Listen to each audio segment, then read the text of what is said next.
अब आने वाले दिनों में आप देखें बहुत सारे ऐसे नौजवान, कभी मस्जिद की दहलीज पे हमने कभी उनको नहीं देखा, कभी जो है मस्जिदों में सफों में कभी वो नौजवान नजर नहीं आते, कभी जो है उन नौजवानों को अल्लाह के घरों में देखा नहीं जाता।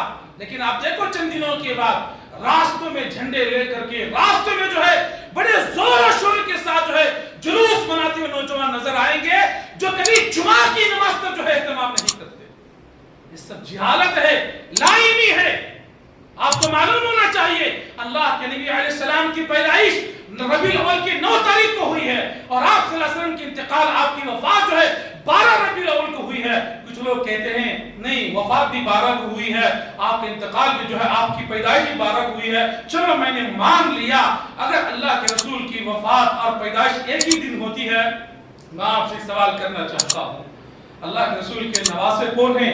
हजरत हसैन और हजरत हुसैन रज़ी अल्लाह तआला अन्हुम। नवासों के, गौर करो, नवासों के वफात पर आप गम मनाते हैं, नवासों के वफात की तारीख में आप गम मना करके लोगों को शरबत बांटते हैं, और नाना की वफात पर आप जश्न क्यों निकालते हैं? नाना की वफात पर आप जश्न करेंगे और नवासों के इंतकाल पर आप गम मनाएंगे, मातम मनाएंगे, ये कौन सा इस्लाम है? नौजवानों, सही इल्म हासिल करो।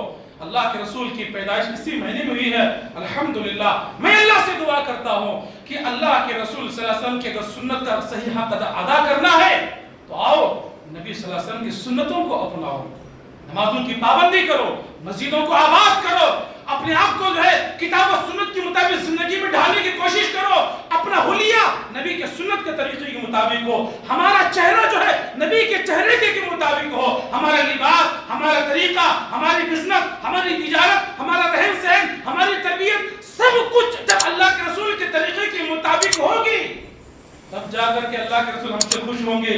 झंडा लेकर के गलियों में किसी को परेशान करते हुए घूमना, ये इस्लाम की तालीम नहीं है।